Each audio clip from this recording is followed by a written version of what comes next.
film it all on camera to show you guys all my experiences and me practicing my new skills.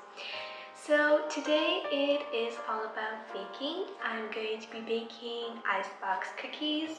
I have the recipe right here on my Kindle from an amazing book. It is called Cooking Through the Decades: Authentic Recipes from 1920s, 1930s, and 1940s. So there, in the recipe there are used eggs and shortening, but I don't need eggs or shortening. So I will be replacing shortening with butter, like with usual butter, and I'll be replacing the eggs with their special egg replacers. You can find different egg replacers on YouTube and you can buy them in your local shops, but I'm going to be using, I think it's like something like linen or something of the sort. I don't know what it is for sure, but Mom says it's a great egg replacer, so that's what I will be using.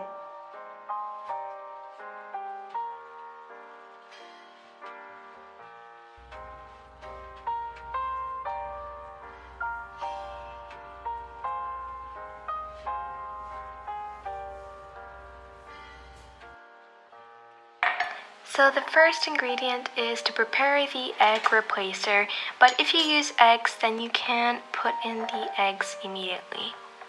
So first I start off by taking 2 tablespoons of powder, because in the recipe it is said to use 2 eggs, which is why I need to put 2 tablespoons of egg powder, which is also basically an egg replacer.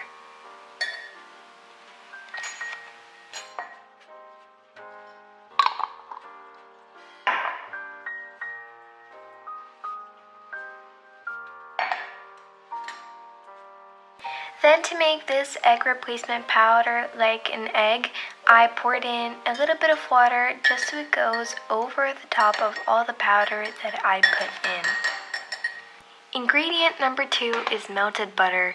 I personally don't like too much butter, so I use half a cup of melted butter, and I usually use the method of putting the cup with the butter inside on top of boiling hot water, which makes the butter melt much faster.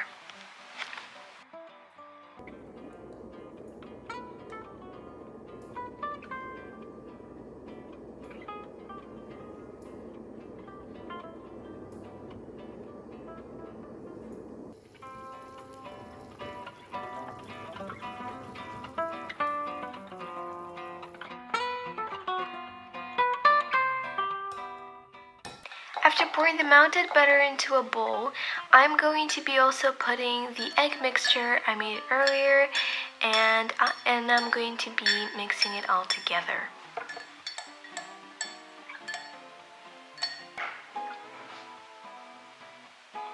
Next, I'm going to put a cup of brown sugar, just like in the recipe. In the recipe it says to put 2 cups, but I'm not the kind of person that likes to put too much sugar, which is why I put 1 cup and a little bit more.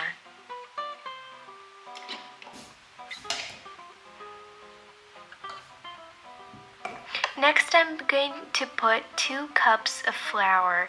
In the recipe it says 3.5, but I'm going to be putting 2, and I'm going to leave some on the side for later.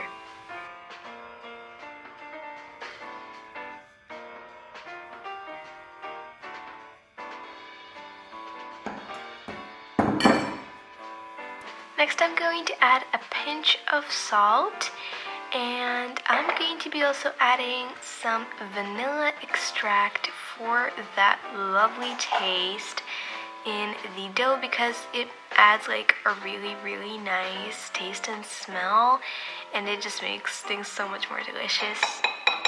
So in the measurements, I decided to put 2 teaspoons of vanilla extract. Next, I'm going to be putting some baking soda. I usually just do it like without measuring it, but you can use 1 teaspoon of baking soda and put it into your dough.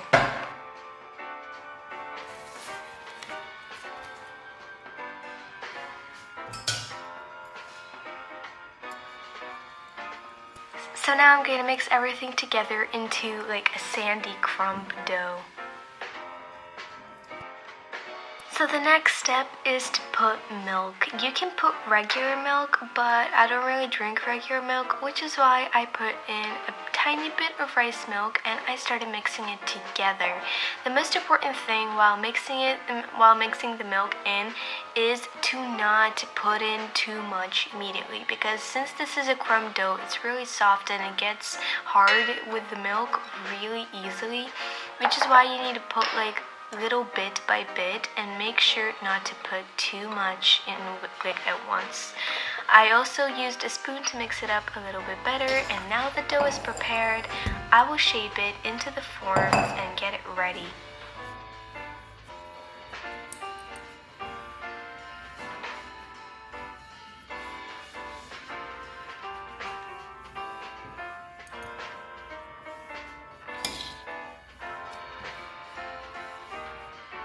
After kneading the dough a little bit, I'm going to divide it in half because I'll be doing two different shapes of cookies. So first I'm going to make a roll. So I'm basically going to be making like a huge oval, like kind of like a long oval, which I'm going to be cutting up later after cooling it down in the fridge. So here's how the shape turned out. I think it looks absolutely gorgeous.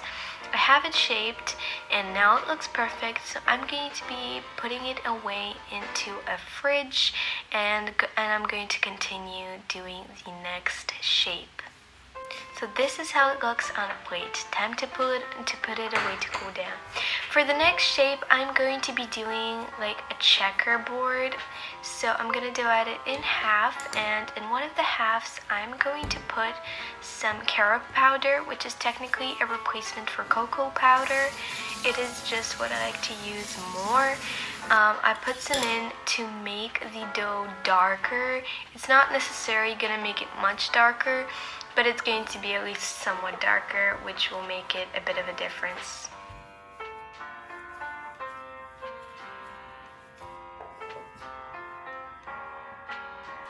So after adding the powder into the dough, there is a bit of a difference, and now it is time to form them into the shape that I want them to be. So for the lighter part of the dough, I'm going to roll it out with a rolling pin, and I'm just going to kind of like fold it so that it has it's fatter, and overall so that it has the right shape. It'll take me a while, but I will do it with time.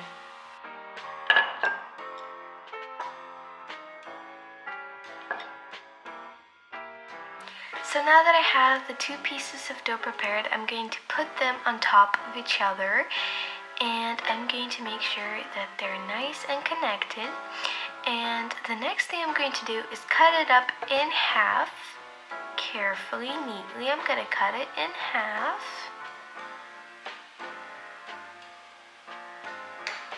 And then I'm going to divide them and turn one upside down so that it actually looks like a checkerboard. I'm going to make sure everything is straight and united, and then I'm going to just cut up this entire thing in half so that it can fit on a plate, and I will put all of this to cool down in the fridge for a while.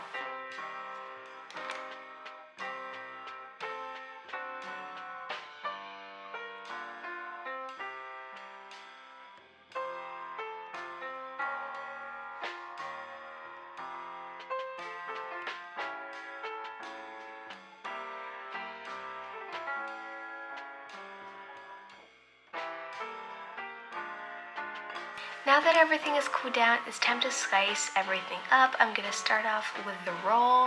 It is looking really nice, really smooth, and I am loving it. So first I'm going to do the roll as I just said, and I'm going to do the rectangles later.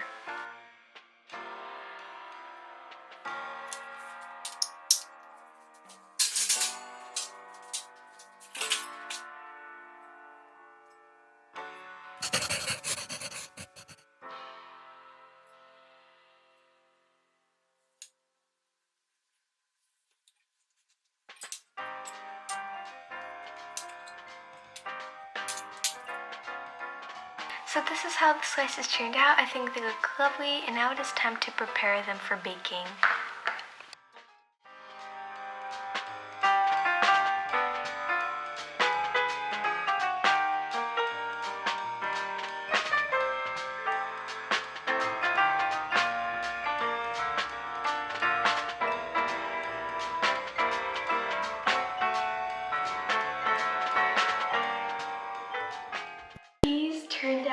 absolutely amazing. I broke one to see the texture inside, and it looks the kind of cookie that is crispy and kind of like tough on the outside, but on the inside it's like super soft.